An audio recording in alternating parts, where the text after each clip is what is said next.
Sveiki visi. Sveiki susirinkę į diskusiją. Iš manęs tikisi atsakymų, o aš dar turiu klausimų. Jau visai diskutuojame čia įnirtingai apie viską. Ir tai šiandien kalbėsime apie jauną žmogų Lietuvoje ir jo gyvenimą. Mano tikslas yra kalbėtis jaukiai, esu visai dėkinga už tokią sceną, kuri tokia miško tikrai apsupty. Taip, tamsu ir šiek tiek uodai kanda, bet nieko, mes kaip nors jas pergalėsim. Tai aš esu Urtė Petrulytė, anksčiau buvau aktyvi jaunimo politikoje, dabar šiek tiek mažiau ir šiaip save visai pristatau kaip skautė. Buvo labai juokinga, nes festivalis ant mano pavardę buvo parašęs kaip skautė, tai gau visiškai įaugę į kraują. Kartu su manim padės man šiandien diskutuoti ir šitą temą vystyti Augustė Dudutytė, patarėja socialinės apsaugos ir darbo ministerijoje. Daktarė Milda Pivoriūtė, Vilniaus universiteto sociologė ir jaunimo linijos valdybos narė, bei Majus Amelinas, jaunas turinio kūrėjas, Spagetis kanalo YouTube įkūrėjas. Tai turim labas, sveiki visi, patikrinkit mikrofonus. Sveiki. Ir diskusiją noriu pradėti šmaikščiai, nes kaip kitaip. Jūs turit kalbėtojai, prieš save turi pirštines, kurios yra arba liuksas, arba neigiamas liuksas, nežinau, nepatinka. Ir dar prašysiu kolegų padalinti auditorijai 3. Tai kas nori 3 pirštinių, galite pakelti rankas. Čia mes nebe kalbėtojai, už žiūri visą, sakyčiau. Jo, būsit vertintojai. Nu ir vieną, dar į tą pusę vieną, kam nors. Gerai, tai dabar kokia bus jūsų visų užduotis. Aš turiu pasirašiusi patarlių apie jaunimą, kadangi visas festivalis yra taip apie sutartinės, tautosaką ir tą šiuolaikiškumą, tos mūsų istorijos ir folkloro. Tai jums reikės įvertinti. Liuksas yra, kad ta patarlė atitinka šiandieną ir jaunimą apie šiandieną, o kiek nebetitinka arba nebe į temą. Ar galim pradėti? Galim. Galim? Gerai, puiku, nuostabu. Tai pirmoji patarlė. Blogiausia, ko gali išmokti jaunimas, lengvabūdiškumas. Jo padariniai yra tie malonumai, iš kurių išsivysto ydos. O patarlė neturi rimuotis. Čia buvo mintis.lt patarlės, tai nesirimuos. Blogiausia, ką gali išmokti lengvabūdiškumą? Lengvabūdiškumas ir jo padariniai yra malonumai, iš kurių išsivysto ydos. Galima tokį per Cezarą. Vidurį, liuksas. Kokia čia nuomonė? Gerai, neigiamai. Gerai, važiuojam toliau. Tiksliausias jaunystės apibūdinimas, kol kas tragedijos nepaliestas gyvenimas.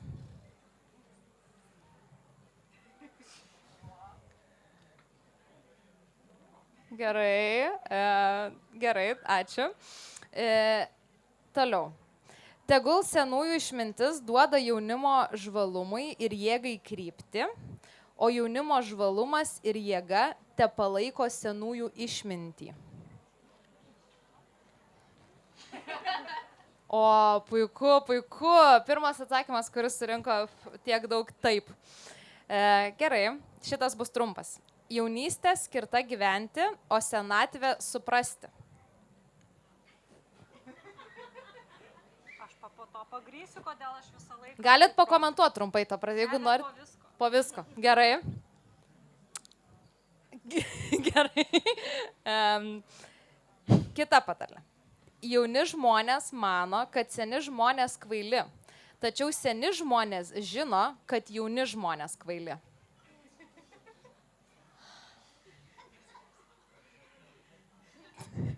Gerai, ačiū. Paskutinės 2 patarlės ir keliausime prie klausimų. Jaunystė dažnai nesuvokia savo poelgių prasmės. Milda, tu visada tą patį atsakymą darai. Bet jinai pagrįs vėliau kodėl. Gerai, ačiū. Ir paskutinė patarlė. Geriau iššvaistyti jaunystę, negu jos negyventi. Geriau iššvaistyti jaunystę, negu jos negyventi. Nu, aš irgi negaliu pakomentuoti. Gerai, ačiū, labai pasiplokit savo. Nuostabi žiūri komisija čia šiandien susirinko. Tai ar norit pakomentuoti savo pasirinkimus? Aš galiu pakomentuoti, labai dažnai susiduriu, kur nors diskusijoje dalyvauju ir sako, dabar aš pasakysiu stereotipą apie jaunimą ir iškart nori, kad aš paneigčiau. Pavyzdžiui, nežinau ten, kad jauni žmonės yra tinginiai, vat pastoviai girdžiu, arba kad jauni žmonės yra labai aktyvūs ir drasko akis ir savo nuomonę turi. Bet ką aš iš tyrinėjimų pamatau, jauni žmonės yra ir tinginiai, ir aktyvūs, ir drąsūs, ir akis plėšo. Jie yra visi ir tie visi stereotipai ir tinka, ir netinka vienu metu, nes nėra kažkokios ten Z mistinės kartos, kur visi ten pasižymi vienodai.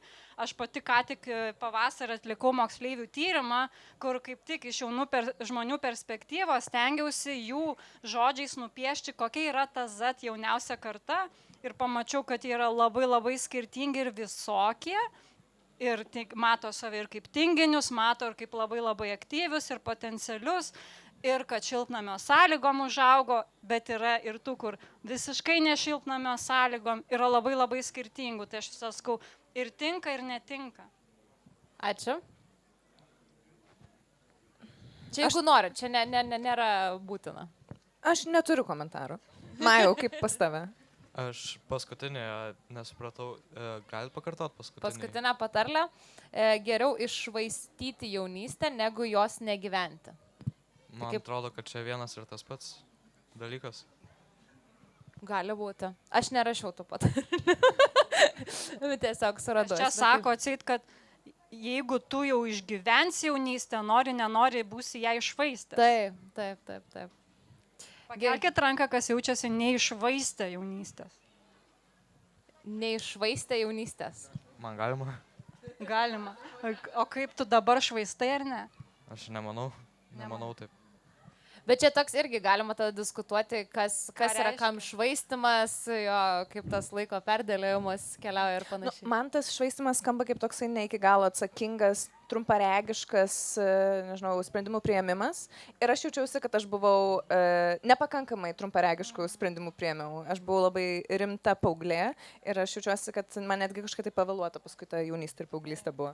Va čia geras, kas yra jaunystė ir dažnai jaunystė, vėjavaikiškumas, neatsakomybė, nuotykiai, laisvė, taip su tuo asocijuojasi. Taip. Tai dabar apie tas galimybės ir kas kaip darėte. Tai pirmą klausimą turiu tokį apie jūsų pačių patirtis. Tai kokias tarptautinės patirtis arba galimybės esate turėję, kurias rekomenduotumėt ir sakytumėt, kad gerai, mes negeneralizuokim šitą diskusiją, tai ne kiekvienam jaunam žmogui, bet jeigu paklaustų kas nors apie tarptautinę galimybę arba jūsų patirtį ir jūs sakytumėt, čia man labai patiko ir aš rekomenduoju čia kažkam išvažiuoti, patirti, pasavanoriauti, padaryti. Aš galiu pradėti. Visai nesiniai, tai gegužės pabaigoje ir... Arčiau tik mikrofoną. Ir birželio pradžioje buvau mainuose su Liuksemburgu ir negaliu rekomenduoti, negaliu nerekomenduoti tokių mainų, buvo labai, labai smagu ir pamatyti Liuksemburgą ir dar labiau susipažinti su jo žmonėmis ir kultūra ir kasdieniniu gyvenimu, nes kai mes vykstam į kažkokią šalį aplankyti, nebūtinai pamatom tiesiog žmonių kasdieninio gyvenimo, tai ten tikrai buvo smagu pasisemti daug patirties ir susipažinti dar su žmonėmis kurie augo kitose šalyse, daug labiau toliai į vakarus negu mes. Ir dar man neseniai pasitaikė galimybė patirti Lenkijos kultūrą, tačiau dar šitas dalykas tik prasideda, tai dar negaliu nieko pakomentuoti. Ačiū labai. Aš tai atsakysiu geriau dalyką, ko labai gailiuosi, kad nepatyriau. Ir gailėjausi labai iki 29 metų, o kai jau buvo per vėlu, dar labiau gailėjausi, o dabar jau kai virš 30 jau susitaikiau. Man atrodė, kad labai būtų faina ir aš kai buvau bakalaurė, rašiau bakalaurinį apie jaunus žmonės, kurie ką tik po mokyklos pasiėmė gap year ir išvažiavo savanoriauti užsienį metams. Ir aš dariau tyrimą apie tai, labai daug sutikau savanorių, kurie jau grįžę iš tos patirties.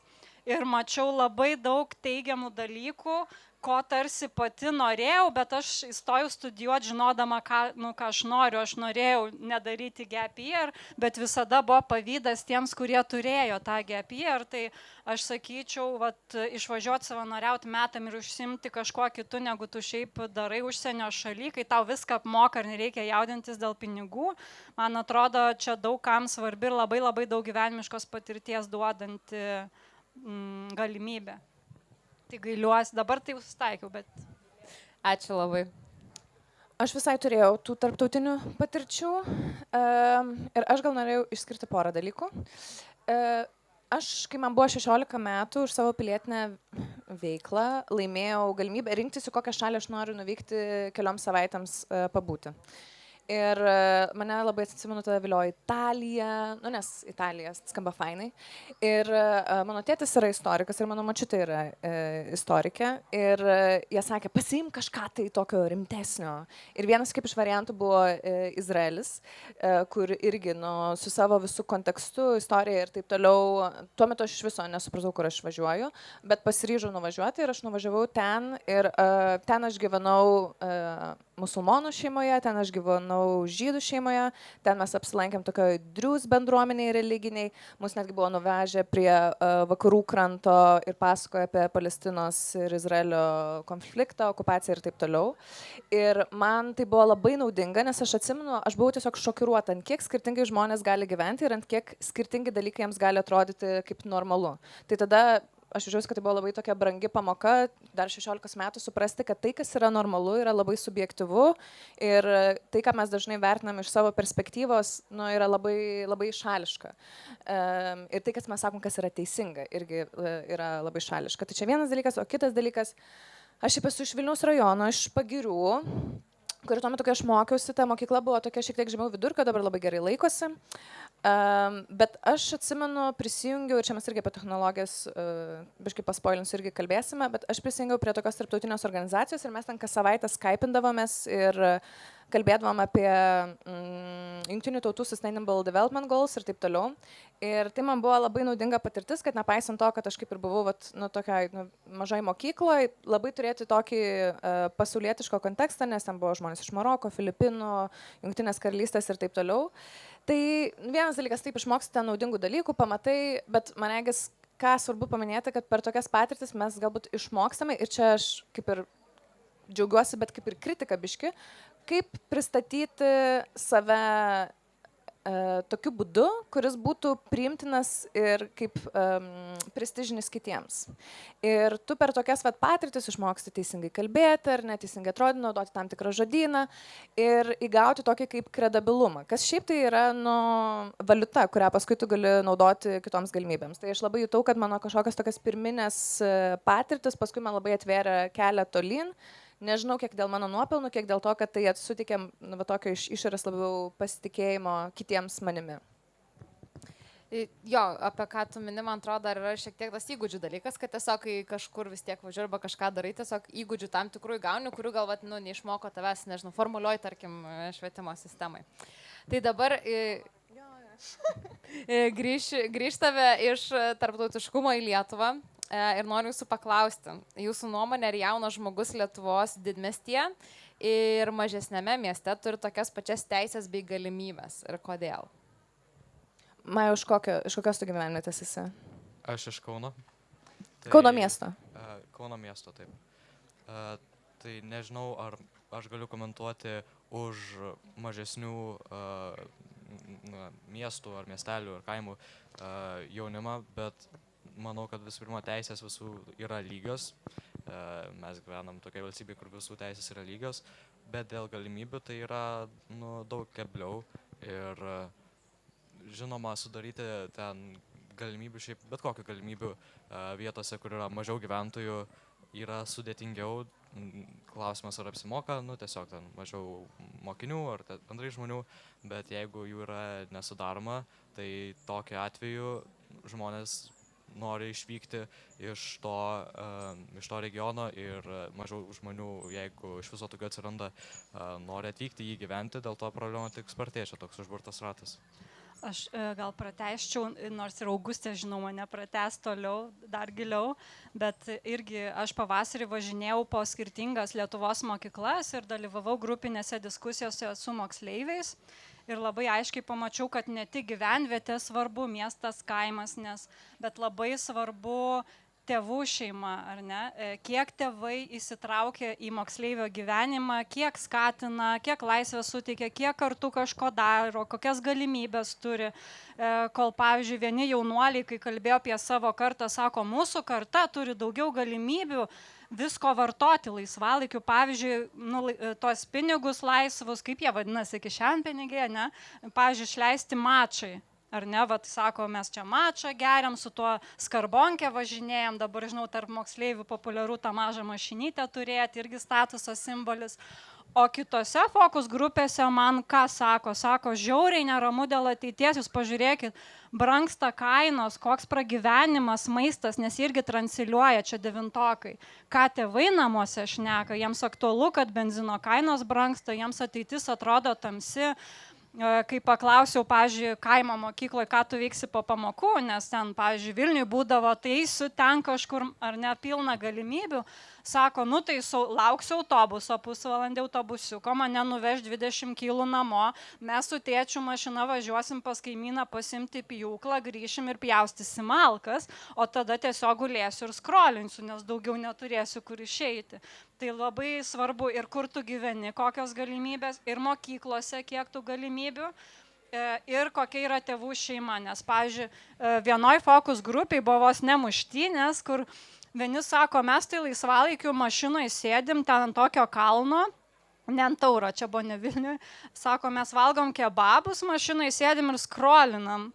Ir tada susipyko vos ne su vaikinu, kuris sako, eik, tu jūs taip švaistot laiką, kokia nesąmonė, sako, jūs man pagrįskit, kodėl tai yra fainas laiko leidimas, sako, nes aš, pavyzdžiui, mano tėvų šeima su draugų šeima organizuojam protmušius. Vieną kartą mes klausimus galvojam ir susirenkam pas mus, kitą kartą jie galvoja klausimus ir susirenka. Arba mane tėtis ima krepšinį žaisti su draugais ir tu matai tą kontekstą. Pasyva šitaip, sako, tai ko man sėdėti tam tik tokia mašinai su kebabu, man neįdomu. O kitur tu matai, kad tarsi jie tokie labiau palikti savieigai, tėvai atsitraukia ir tada ir kitaip atrodo pasaulis. Tai aš sakau, svarbu ir kur gyveni, ir mokykloje kiek galimybių, ir iš kokios tu šeimos ateini. Ačiū labai. Aš labai pritariu. Man šita irgi tema labai įdomi. Nes aš pritarčiau tam, kad tu sakai, kad nesmė galbūt gyvenime, tai įdomu, kiek ta aplinka, kurioje tu augi, turi įvairių resursų. Ir tada ta aplinka yra taip tavo šeima, bet taip pat tavo kaiminystė ir yra tavo mokykla. Ir galbūt tada net jeigu tu esi, nu, sakykime, iš mažesnės gyvenvietės, bet tarkim tai yra labai daug resursų turinti mokykla, tai jinai tada irgi tave, kaip sakyti, įstatys alei tą tokį sėkmingą gyvenimo kelią ir atvirkščiai. Galbūt tu esi šeimos, kuri turi daug resursų ir tada tai kompensuos, galbūt jeigu tavo mokykla yra skurdesnė ir taip toliau, bet faktas tas, kad yra tam tikros tendencijos, ar ne, kad didmiesčiuose nors yra irgi įvairiai gyvenančių asmenų, bet daug yra galimybių, ar ne, eiti į stiprias mokyklas, yra daug ir pasiturinčių šeimų ir turinčių įvairių resursų, kad kaimo gyvenvietėse to yra mažiau. Aš atsiprašau, jeigu šita statistika jau šiek tiek yra pasenusi, bet bent jau prieš porą metų tai buvo tiesa, kad tam, kad kaimuose besimokantis jaunuoliai pasivytų Vilniaus moksleivius akademiškai, jiems reikėtų papildomų 2 metų mokymuose. Tačiau, jeigu kaimo moksleiviams būtų suteikti tokie patys resursai, kaip ir jų, kaip sakyti, bendramžiams sostinės mokyklose, tai kaimo mokiniai netgi pralenktų Vilniaus mokinius akademiniais savo pasiekimais. Tai jeigu kažkaip neligybės sprendimo klausimai neimponuoja iš tokios moralinės perspektyvos, tai galvojant apie, ar ne, tokį ir praktiškumą, ir Lietuvos demografinę krizę, ir tai, kad, žodžiu, mums reikia didinti mūsų produktyvumą ir kad, žodžiu, mes neturim jokių iškasenų ir kitokių turtų, mūsų turtas yra žmonės, tai mes turim milžiniškus neišnaudojamus turtus būtent tose mažesnėse gyvenvietėse ir tai yra tų jaunų žmonių potencialas. Ir yra tyrimų, kurie rodo, kad, pavyzdžiui, ar ne, kad jeigu tu gimstai tam tikrą tą žemesnį sluoksnį, socialinę padėtį arba tiesiog aplinką, kur yra mažiau resursų, tavo tikimybės bendrai gyvenime ten turėti aukštą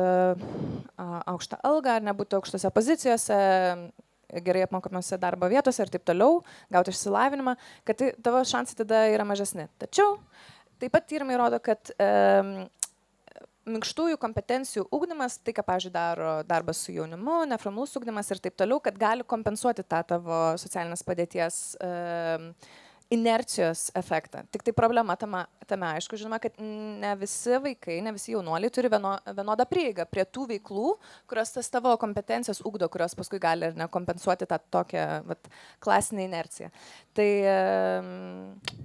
Tai aš sakyčiau, kad taip, skirtingai gyvena, skirtingas galimybės turi kaimo vietovėse ir miestuose. Aš gal dar pratęsiu irgi gyvą pavyzdį, prisiminiau iš to savo odisėjos po skirtingas Lietuvos mokyklas, kur aš atvykau vieną rajono mokyklą ir mane pasitiko žmogus, kuris padėjo organizuoti ir atsiprašinėdamas sako, labai atsiprašau, tie fainiausi mokiniai išvažiavo į Litexpo studijų mugę autobusais, kaip tik penktadienis buvo ir liko tokie...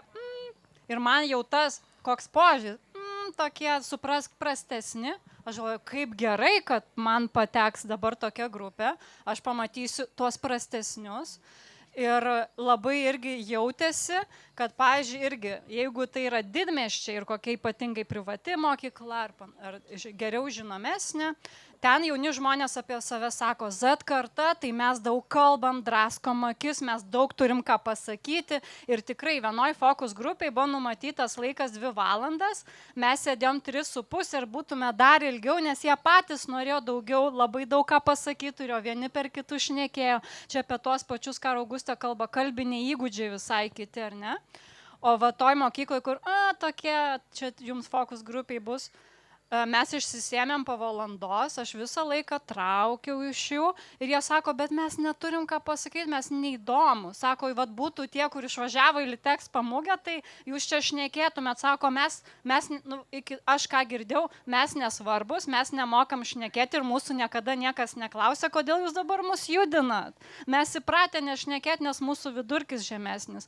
Tai irgi jaučiasi irgi tas gal ir jų pačių nusivylimas ir kad jie jau patys integravę, ko suaugusieji dabar iš tavęs tikisi, kad tu tylėsi, nes tavo vidurkis 5 metai buvo žemesnis, tai ir toliau bus tas žemesnis. Ir jie sako, mes tiesiog ramiai tylim. Tai irgi sako, mes nedrąsus, mes nemokam pasisakyti, mes neturim nuomonės, tai tos realybės labai skirtingos. Nu tai ir vadinasi, jie kažkur girdėjo, kažkas jiems taip sakė. Tai čia labai yra tas, ką man atrodo ir minėjote apie šeimas, apie mokytus, kad ką pasako, tu tą atkarto arba tą nešiojasi. Pavyzdžiui, irgi sakinys iš moksleivio, aš esu problema, kad mokytojam, tu esi problema. Ir, pavyzdžiui, kai jie svarsto, kaip jų idealus atrodytų, pavyzdžiui, universitetas, nes mes tokius svarstėm, kokio jie universiteto norėtų, aš norėčiau universiteto, kur nesijauščiau problema. Toks. Aš iš čia gal dar turėjau klausimą ir galvoju dar kaip ir Amelinai tau jį užduoti, bet gal pirmą duosiu Augustį pakomentuoti. Ar tuos iššūkius gali atliepti tas kažkoks neformalus ugdymas, nes man pačiai yra tekę būti tikrai jaunimo atvirose centruose, mažesniuose miesteliuose ir matyti jaunimo darbuotojų, kur aš nežinau, jų klausiau ir galvau, aš tai net ir prisimokius ir ten patirties įgijus negalėčiau taip dirbti, ta prasme, su jaunais žmonėm. Ir gal, Amelinai, tau tada, gal tu galėtum apibūdinti žmogų, kuris tave įkvėptų, kaip jauną žmogų, kalbėti ir daryti dalykus, arba gal esi sutikęs tokį mokytoją, arba edukatorių, arba nežinau, iš kažkokios kitos visiškai srities. Manau, kad kaip vėlgi aš esu didmiesty, tai negaliu komentuoti dėl mažesnių vietovių, bet žinoma, aš esu sutikęs ne vieną ir ne 2 mokytojas, kurios yra tiesiog nuostabios ir matosi, kad jos iš pašaukimo dirba ir tikrai visą savo širdį atiduoda, tai jos labai paskatina. Pavyzdžiui, atsimenu, dabar jau nebe toje mokykloje esu, bet matematikos mano mokytoja buvo viena. Matematikos mokytoja viena ir jinai buvo labai sudomino matematiką, ta prasme, aš jau tada labiau domėjęs istoriją ir geografiją, bet tiesiog žmogus toks užsivedęs, kad tu tiesiog gali užsikrėsti. Tai manau, kad visą laiką tokių žmonių, bent jau man teko sutikti tiek ir geografijai, tiek istorijai, tiek matematikai. Ir pavyzdžiui, nors aš jau porą metų nebesimokau pas tą mokytoją, aš vis dar jaučiu teigiamą jos įtaką savo matematikai, kurios tikrai nemanau, kad būtų buvę su kita mokytoja. Tai manau, kad tokių žmonių atsiranda, bet gaila, kad mokytojo profesija Lietuvoje nebeprestižinė, nėra tokia patraukli žmonėms, tai dėl to ateina žmonės iš pašaukimo, bet ateina jų mažiau negu turėtų būti ir dėl to mūsų jaunoji karta yra ugdoma neretai nemotyvuotų ir iš reikalo žmonių, tai tas negerai. Ačiū labai, aš labai atsiprašau, aš ėjau į diskusiją ir čia prie vartų. Ėjo du jauni žmonės, neformaliai taip apsirengę. Ir mergina vaikinai sako, aš tiesiog labai noriu būti lietuvių kalbos mokytoja. Ir mes turbūt taip net susižiūrėjom, galvom, kaip ta prasme, iš karto premiją žodžių žmogui ir statyti. Tai aš irgi buvau tas nuomonės, bet labai buvo fainas tiesiog susisėjo su to, ką sakei, praėjimas. Tai prašau. Aš manau, kad taip. Tai, ką tu minėjai, ar ne, tas jaunimo ugdymas gali kaip ir kompensuoti tą mažesnį galimybių turėjimą, turbūt tai irgi yra limituota, nes jeigu yra kažkoks tiesiog materialinis nepriteklius, dažnai jis yra susijęs ir su stresu ar kažkokiu tai nestabilumu, kas tada paveikia to vaiko jaunuolės miegojimo režimą ar ne, tavo gebėjimus sukaupti mokykloje, taip toliau. Tai turbūt tas, nežinau, jaunimo ugdymas ar ne, ir jaunimo darbuotojų darbas turi savo limituotumą, ne visų problemų neišspręs, čia kaip ir su socialiniais darbuotojais, ar ne, atrodo, kad visas turi problemas išspręsti. Tai ne, tai turbūt ir kažkaip tai tas ar ne materialinis nepriteklius kompensuojamas, bet tyrimai rodo, kad taip. Tos veiklos ar ne, tokios, ar tai būtų per žaidimą, ar tai būtų per pasitikėjimo kūrimą, ryšio mezgimą, kad tas vaikas jaunuolis turėtų dar vieną suaugusį, kuriuo gali pasitikėti, kuris gali būti pavyzdys, ar ne, kuris gali suteikti stabilumo, kad tai turi labai gerą tą poveikį. Tai tą žinom iš tyrimų, bet taip pat vakar kaip tik lankiausi Rokiškio jaunimo centre. Ir matau, čia yra Rokiškių fanų. Tai ir iš ten mes girdėjome iš jaunimo darbuotojų tiesiog pavyzdžių, kad šiaip tas centras tampa ta vieta, kur vaikai, jaunimas, kuris nesijaučia iki galo patogiai mokykloje, tada jie čia gali būti priimti ir jau žino, kad jiems čia yra saugi vieta, jie ateina, ten leidžia laiką. Taip pat ten, pavyzdžiui, yra mobilaus darbo su jaunimu komanda, tai vadinasi, kad ne tik tai tie jaunuoliai, kurie yra pačiam Rokiškio mieste, gali naudotis ar ne tomis paslaugomis, bet ir yra komanda, kuri važiuoja net, jeigu neklystu, 4 gyvenvietes ir ten irgi teikia tas paslaugas. Tik tai, aišku, yra problema, kad iki kiekvieno vienkiemio nenuvažiuosi ir visiškai taip, tobulai nesuteiksi irgi tų paslaugų. Tai ką ir Milda manegis minėjo, kad, ar ne, tarkim, po pamokų ir tave autobusiukas nuveža namo, bet jeigu tu nori užsiimti kažkokią tai užklasinę veiklą, kuri irgi praturtintų tavo kasdienybę, kad, pavyzdžiui, kad vienintelis tavo prasmės langelis nebūtų tik tai kompiuteris ar telefonas, ar ne, tai tada tas transporto klausimas yra didelis ir svarbus. Tai sakyčiau taip, turi tą gerą poveikį, bet jis irgi yra limituotas ir priklauso nuo resursų. Ir ką kitą girdėjom, kad, man iš viso jaunimo darbuotojai tai turbūt mėgstamiausia profesija ir aš ten labai daug vilčių turiu Lietuvos ateičiai galvodama apie jaunimo darbuotojus, bet tiesa ta, kad jie dažnai keičiasi, netgi tame Rokiškyje, nes tai yra dar ganėtinai menkai apmokamos darbo vietos, ar ne, ką Majus minėjo apie tai, kad ten ar ne, mokytojų nėra labai gerai apmokamas darbo vietos, tai taip ir su jaunimo darbuotojais. Ir tai yra būtent moterų dominuojama sritis, tai čia ir lyčių nelygybės ar ne pasireiškia toksai elementas. Ir tada, kai žinai, kad tik tai jauni žmonės, arba dauguma jų yra jauni žmonės, kurie yra tose darbo vietose, nes kažkurio metu tu jau nebegali sau leisti dirbti iš pašaukimo, tu negali leisti iš to, kad tau prasminga dirbti šitą darbą, dažnai valandos yra po ar ne mokyklos, tai vadinasi sunkiai suderinamos su kažkokiu tai asmeniniu gyvenimu. Tai jeigu mes norime tikrai įgalinti tą jaunimo ugdymo potencialą, spręsti platesnės problemas, tai būtina į tą sritį ir daugiau resursų įdėti. Ačiū labai. minėjai apie tai, kad vienintelis langelis nebūtų skrolinimas ir kompiuteris. Tai apie tą jauną žmogų ir triukšmą. Dabar labai daug, man atrodo, girdis irgi pastaraisiais metais apie nerimą, kuris ateina dėl to, kad ta prieiga prie informacijos yra tiesiog labai greita, labai didelė ir jinai veikia tą jauną žmogų tikrai labai stipriai. Tai kaip veikia tą jauną žmogų ir ar reikėtų tą triukšmą riboti, pavyzdžiui, mokyklose drausti naudotis telefonais arba, nežinau, taikyti kažkokias kitokias priemonės negu tik amžiaus limitas tam tikrose puslapiuose ar programėlėse, kad negalėtum prisijungti. Kas irgi šiaip apeinama, visi apeina, man atrodo, tos limitus. Ką galvojat? Gal tu nori? Aš galiu pradėti. Tik mikrofonas šiek tiek arčiau. Tas triukšmas yra, manau, labai paliekantis didelį poveikį, nes socialinės medijos, telefonai, kompiuteriai, tai dabar yra greičiausiai neatsiejama didžiosios dalies, jeigu ne visų jaunuolių dalis. Ir žinoma, tai juos paliečia ir suformuoja labiau negu žmonės, kurie dar matė laiką ten iki tol, iki interneto, tokio paplitusio socialinių medijų. Ir tas informacinis triukšmas, jisai gali nepadėti labai, pavyzdžiui, su mokslais, nes gali tapti sunkiau sukoncentruoti dėmesį, kad attention span labai sutrumpėja ir tikrai tai, manau, palieka didelę žymę ypatingai jaunimui. Ir dar yra tas aspektas, kuris paliečia, gali ir ne tik jaunimą, bet gali ir vyresnius žmonės, kad dažnai, kai matome iškreiptą pasaulio viziją per telefono ekranus, tai gali labai sumenkinti savo pasitikėjimą savimi. Ir manau, kad šitie nauji vienišumo rodikliai, kurie yra, kad 79% jaunuolių Lietuvoje jaučiasi vieniši, čia iš LRT. Nes neseniai dariau video apie demografinę situaciją, tai teko susipažinti. Tai manau, kad čia yra labai didelė dalis, bet čia, žinoma, nėra tik Lietuvos problema, o ir viso pasaulio, ypač vakarų pasaulio. Tai va. Ir ne tik jaunimo, ir suaugusių. Taip. Bet turbūt labiau paliečia, kai jaunimas jau yra suformuotas. Taip. Tai ką Majus sako, aš irgi tą pastebiu savo tyrimuose jaunimo.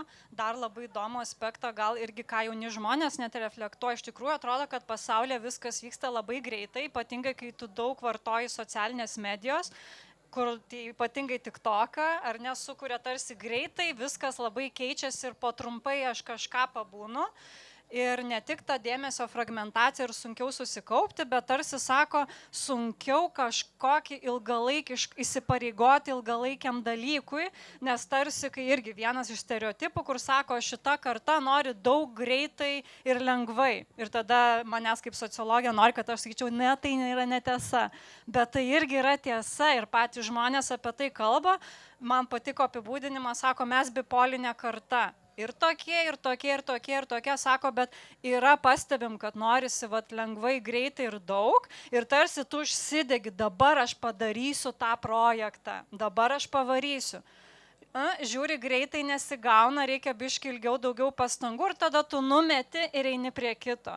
Pabandai, čia per sudėti, numeti, eini prie kito ir tarsi nėra to ilgalaikiškumo, gebėjimo išbūti tame, ypač kai tavo siekiamas dalykas reikalauja galbūt neįdomių, nuobodžių, sunkių veiklų, tada tu galvoji, ką man šitą daryti, jeigu aš galiu naują paimti.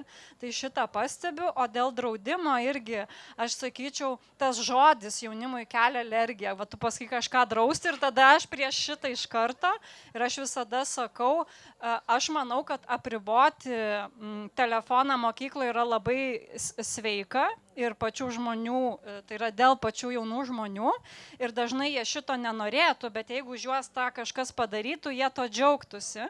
Ir šitas momentas svarbu, čia aš taip sakau, ne tiesiog uždrausti, o susitarti kartu, kurti socialinių tinklų telefono nenaudojimo kultūrą mokykloje arba susikurti taisyklę, bet tą daryti kartu diskutuojant, o ne kad iš viršaus tau suaugęs nuleis dar vieną sprendimą ir kai tu esi paauglys, tu ir šiaip maištaut mėgsti, tai tu tikrai maištausi prieš tai, kad tau tiesiog vėl tau pasakė suaugęs žmogus. Tai aš sakau, priimti kartu sprendimą. Ir dar vienas iš tokių man pavyzdžių šokiravusių buvo, aš jau šiandien minėjau, kur viena moksleivė pasakojo, kad jų mokykloje nėra tualetinio popieriaus. Tipo, nėra Pažįstamas situacija. Bet ne dėl to, kad pinigų nėra, o dėl to, kad huliganai moksleiviai sugadina jį, įmeta į tualetą.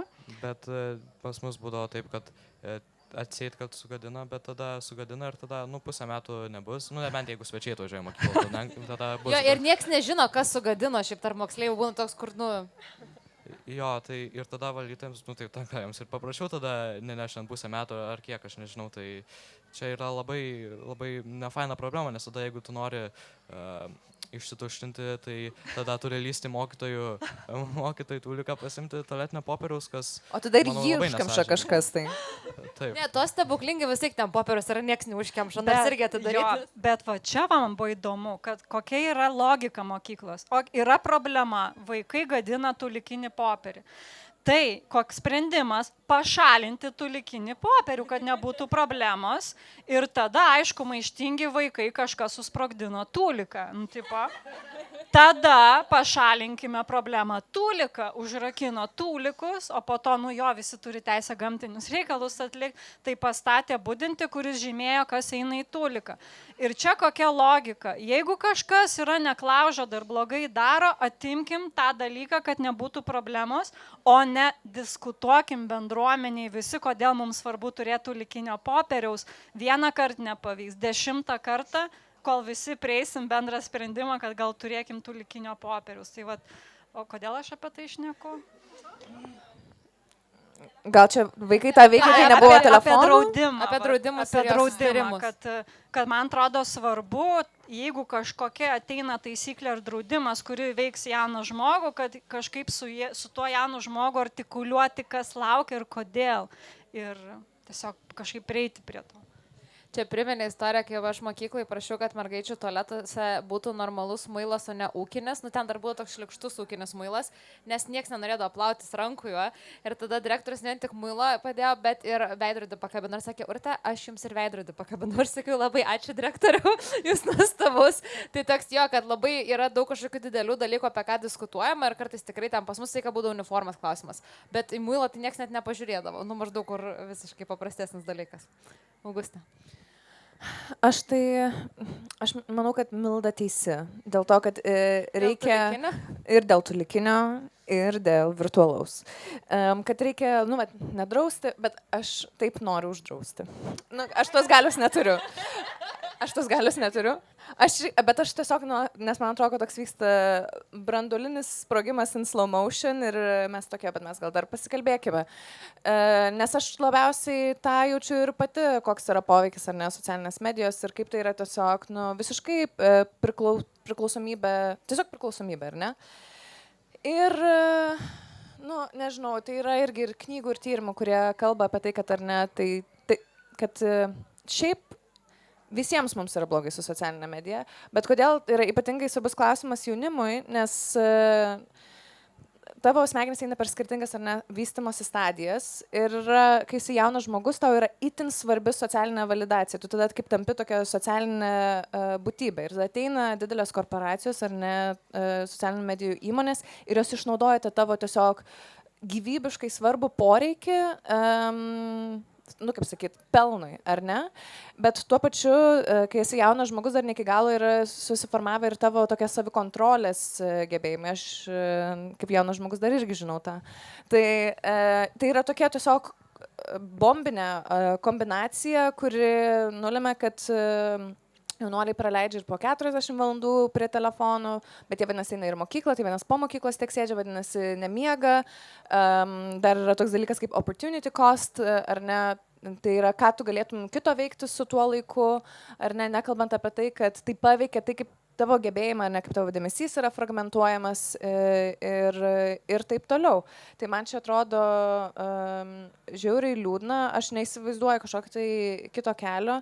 Ir tada, bet man atrodo, kad tai yra gera strategija eiti kažkokiu tai susitarimo būdu. Ir tarp kitko, Lijotas padarė tokią apklausą ir man leido, nors dar nėra paviešinti duomenys, aš su jumis pasidalinsiu vieną statistiką.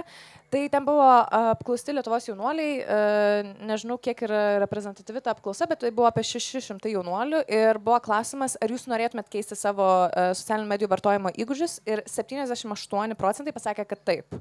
Tai vadinasi, kad šiaip tai tas noras yra, bet negali, kaip turbūt ir daugelis mūsų, ar ne, nori, bet negali, nes tai yra ne tik tai valios klausimas, ar ne, tai yra tavo, kaip sakyt, biologinių poreikių klausimas, tai yra priklausomybė.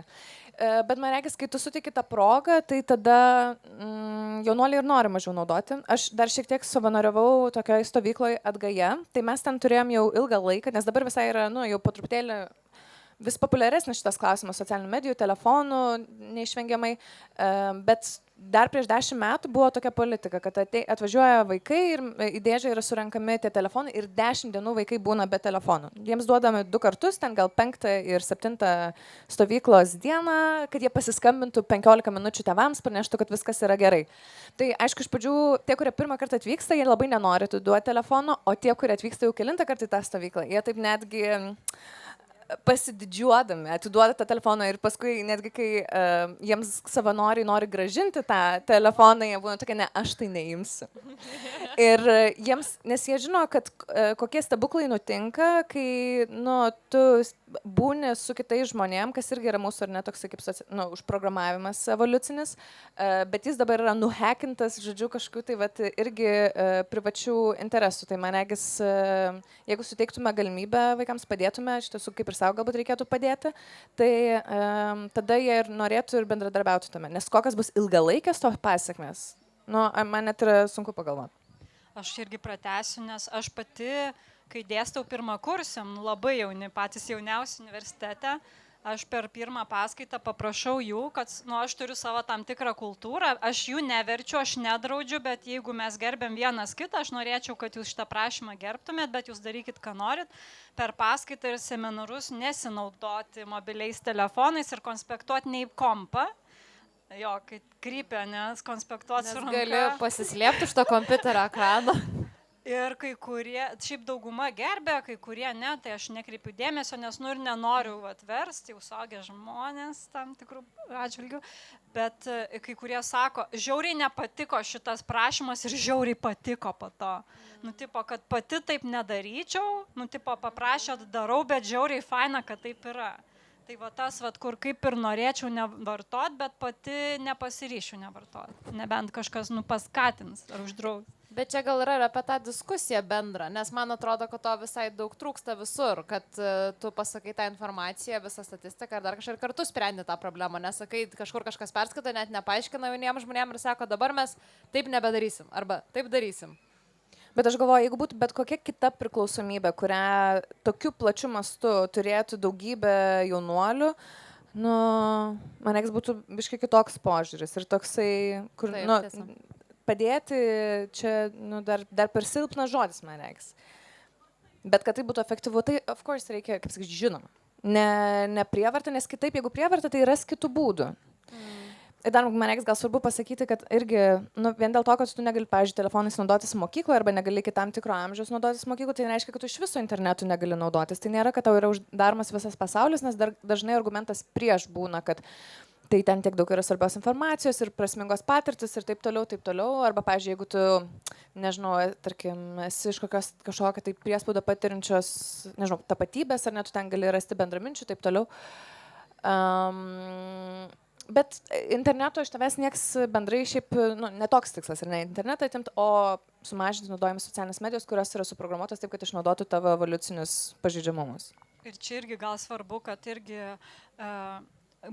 girdėjau ginčą, ar uždrausti tik pamokų metu ir pertraukų ir apskritai mokykloje. Tai man visai patiko, nors šitą knygą kritikuoja gana ta nerimo karta Haidto, knyga, man patiko idėja, kad svarbu yra susitarti ypač dėl pertraukų, nes pertraukų metu ypatingai iki 16 jauni žmonės mokosi gyvybiškai svarbių socialinių įgūdžių, ten konfliktai, komunikacija, bendravimas.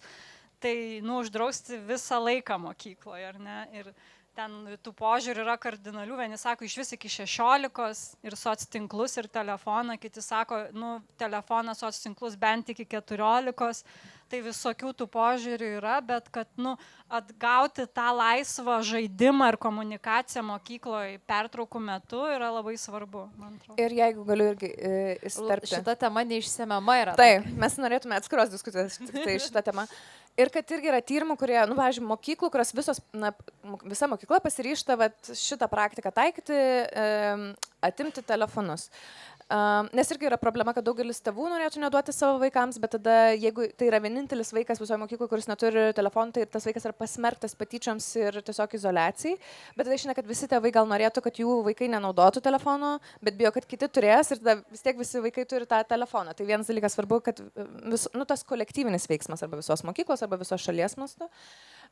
Ir kitas dalykas, kad tos mokyklos, kur pasibandė šitą praktiką, rodo, kad kai vaikai išsidūksta, išsižaidžia ir atliepia savo realius poreikius pertraukų metu, tai tada jie yra konstruktyvesni, labiau bendradarbiaujantis, net, kaip sakyt, labiau paklusnus, galbūt netgi galima sakyti, pamokų metu. Tai iš tiesų čia yra visokeriopas geras efektas. Aš uždarant šitą diskusiją galiu tik pritarti iš skautų pusės, nes pas mus tai ten ryšio nebūna, tai tie vaikai net jeigu pasiema telefoną ir būna, kad ten irgi nenori atiduoti kažkur paslepia palapiniai, net neturi laiko, kada ten jame būti, nes reikia visai būti lauke ir labai ramus būna. Labai ramus. O kaip tau, Maja, atrodo? Ar tau atrodo, kad mes čia dabar, žodžiu, militaristiškai atimsime telefonus? Kaip tu pats norėtum? Nežinau, man sunkus klausimas, tiesiog ne mano kvalifikacija. Bet iš tavo asmeninio vertinimo. Jeigu tau reiktų už visus jaunus žmonės pasakyti, kaip jums bus. Kaip Majus pasakai ir taip ir bus, kaip būtų. Majus žodis. Nežinau. Ne, aš suprantu puikiai tą teigiamą, viską, kas yra gerai su tuo. Ir, nežinau, gal ir geras čia yra dalykas, kad in the long run, visi iš to išloš. Bet manau, kad daugumai, kas yra normalu, gali būti sunku atsisakyti iš pradžių, bet nežinau, manau, kad čia ne mums spręst. Bet aš jau norėčiau taip uždaromasis žodis tada. Ne, tiesiog aš žinau, kad tavo veikla yra Instagram'e, ar ne? YouTube'ai pagrindę. YouTube'ai. Tau neapsimoka. Bet YouTube'as pasiliktų. Tai tada gal ir viskas gerai. Gal kaip tik daugiau auditorijos susilauktum. Gerai, ačiū labai. Tai dabar perinam jau, turiu dar vieną klausimą, bet gal pabaigai paliksiu, jeigu auditorijos klausimų nebus, tai perinam prie asmeninių klausimų jums sesijos. Ir pirmą klausimą turiu Majai. Tu savo YouTube kanale kalbinai jau daug įvairių žmonių ir kaip tu, man buvo įdomu, kaip tu tiesi kalbindama savo pašnekovus, nes aš, nors buvau labai labai jauna buvau, jau kalbu kaip dainuoju, nors buvau labai aktyvi, kai buvau jauna, man būtų baisu kviesti tam tikrus pašnekovus, kuriuos tu pasikvietei pas save į laidas. Tai kaip sekasi juos pasikviesti ir kaip jie reaguoja į tave, kai tu jas kalbini? Yra visokių žmonių. Bet, kalbant apie žmonės, kuriuos sunku pasikviesti, nesunku, aišku, yra ta truputį baimė, kaip sureaguos, bet aš pastebėjau, kad ypač labiau intelektinio darbo žmonės, ten mokslininkai, ten istorikai ir dažnai truputį brandesnio amžiaus pašnekovai, jie yra į tave žiūri ne kaip į vaikėzą kažkokį, ten kažką influenceriuką, bet kaip į jauną žmogų, perspektyvų žmogų.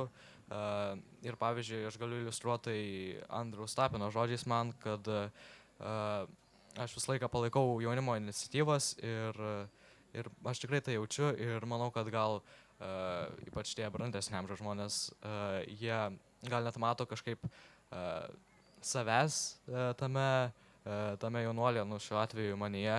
Ir pavyzdžiui, galiu pasakyti iš Algio Ramanausko, tai aš labai daug ir pagalbos, ir palaikymo gaunu, nors tikrai labai aukšto rango pašnekovas, ta prasme, labai pagarbos vertas žmogus, bet jisai mane, ypač per pokalbį, kai aš kalbinu, ta prasme, matosi, kad vertino kaip lygiavertį ir dėl to aš nesijaučiu kažkoks prastesnis, ar kad man reikia labai kažką įrodinėti ir dėl to aš labai džiaugiuosi to požiūrį ir kad viskas priklauso ne tiek nuo tavo amžiaus, kiek nuo to, ar tu esi pasiruošęs tam pokalbį ir ar tu turi žinių jame. Tai manau, kad čia nuo to priklauso.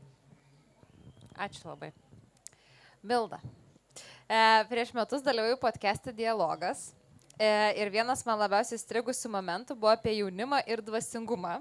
Minėjai, kad tyrime lyg ir pasimatė, nors kaip ir tam buvo, kad neprašy gal tiek to, bet jog visoje vartojimo aplinkoje trūksta kažkokio, čia cituoju, dvasingumo grūdo, kad ir kas tai bebūtų.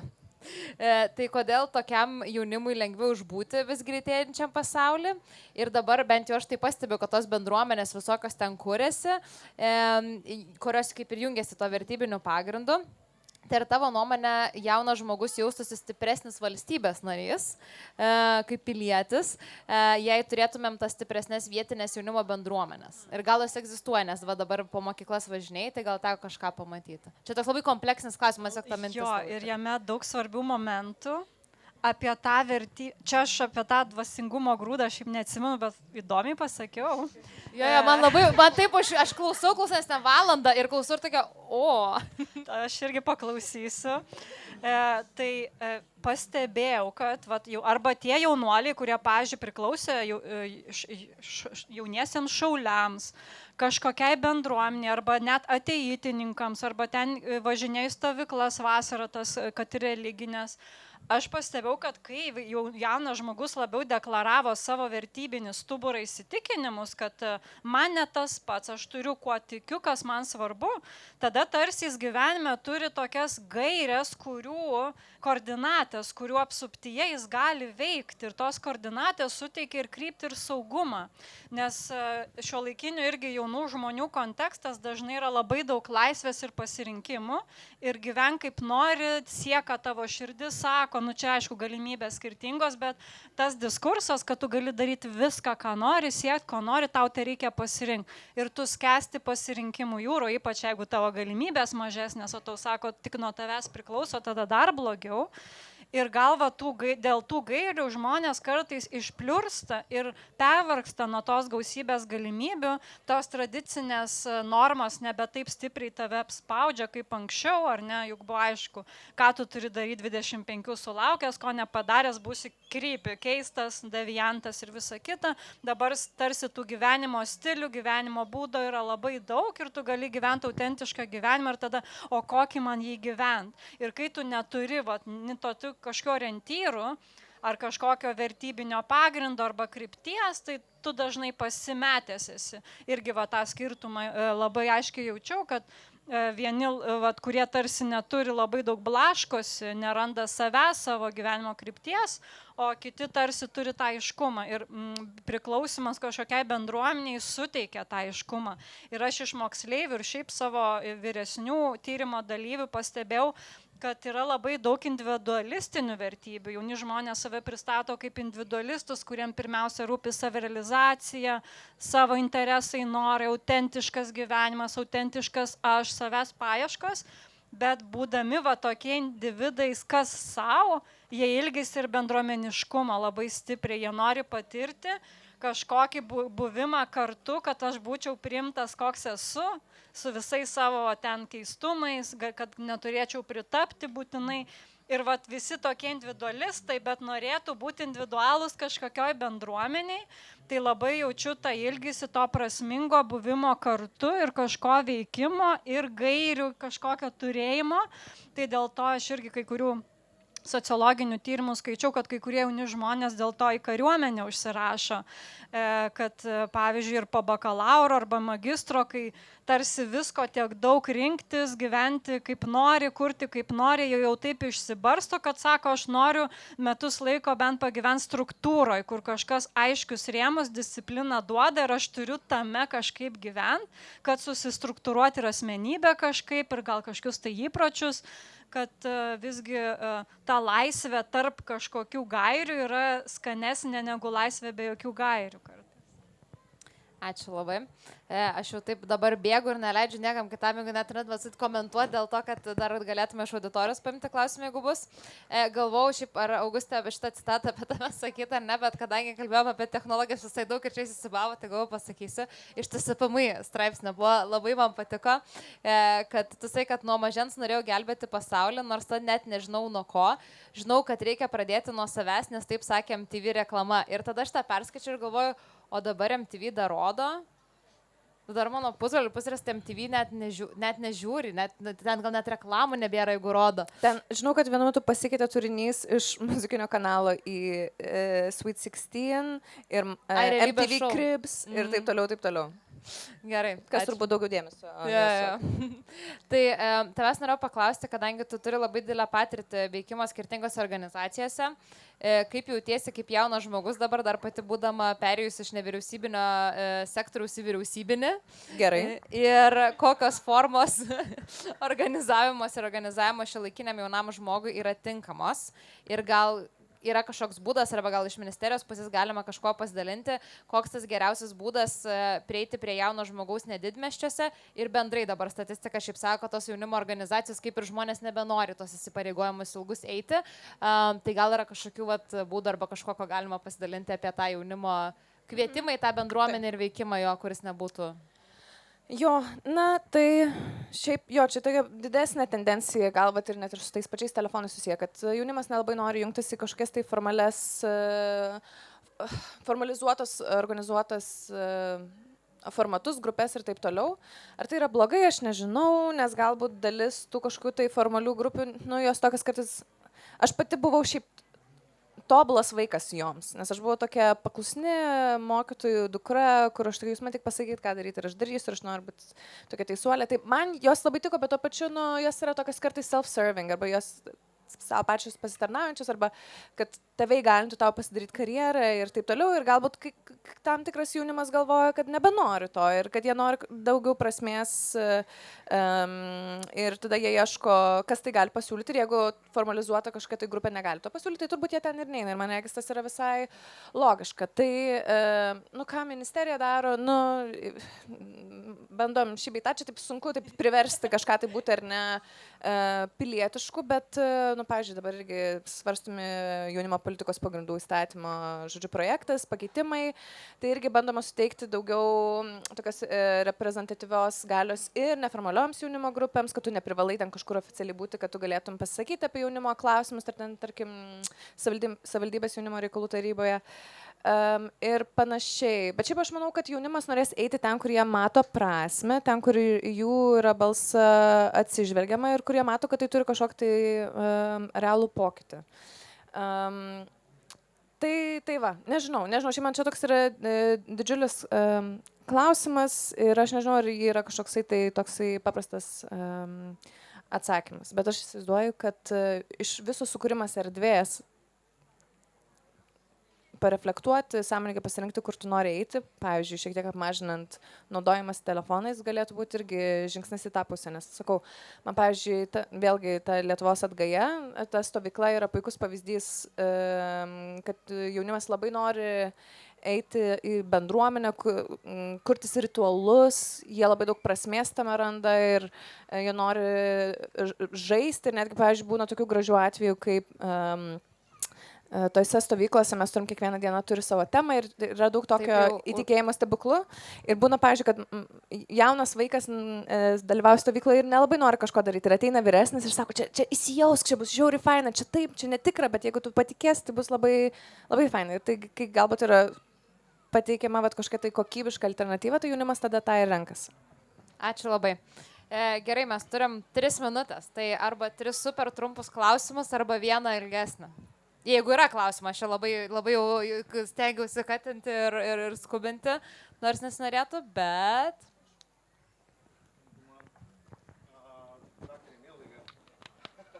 Gal reikia mikrofoną duoti, kad girdėtųsi paskui. Tai jūs paminėjot, kad, sakykime, tie suvaržymai kad ir kažkokie, ir jūs tą turbūt patvirtinot, kad jie yra kaip ir gerai. Kita vertus, visi sakytų, kad negalima varžyti žmogaus laisvių, tai vis dėlto gal būtų galima kažkokį kompromisinį variantą jūsų nuomonę padaryti, kuris sušeipintų tą žmogų, kad jis matytų tą tikslą, kaip sakė, turėtų kažkokias gairės, kuriuose galėtų projektuoti savo ateitį.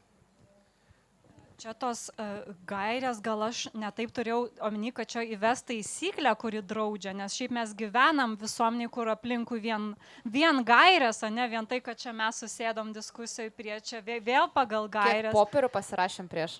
Popierių pasirašėm, arba ta pati santuoka irgi yra gairės, ar ne, kodėl žmonės susitokia. Irgi gairės nurodo tam tikras. Tai mes be gairių neišvengiamai, bet čia galbūt apie tą labiau gyvenimą, kur tu visas normas neigi, tu apskritai nepripažįsti, kad kažkas gali tau primesti kokią nuomonę. Vat ką aš iš jaunų žmonių labai girdžiu, kur sako, aš privalau šitą pasirinkti pats.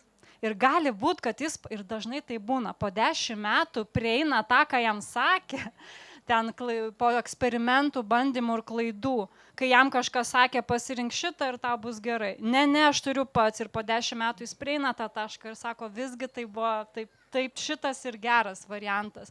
Tai aš turiu omeny tą, kad jie dažnai nori, kad niekas tau niekaip nepatartų, nepasakytų ir nedink Dieve, nenukreiptų, nenurodytų, aš turiu viską pats, bet iš to visko pats, aš neskau, kad šitą reikia uždraust, viskas gerai, bet kartais iš pačių jaunų žmonių girdžiu, kad tas pats kartu yra ir našta, kur aš viską turiu pats.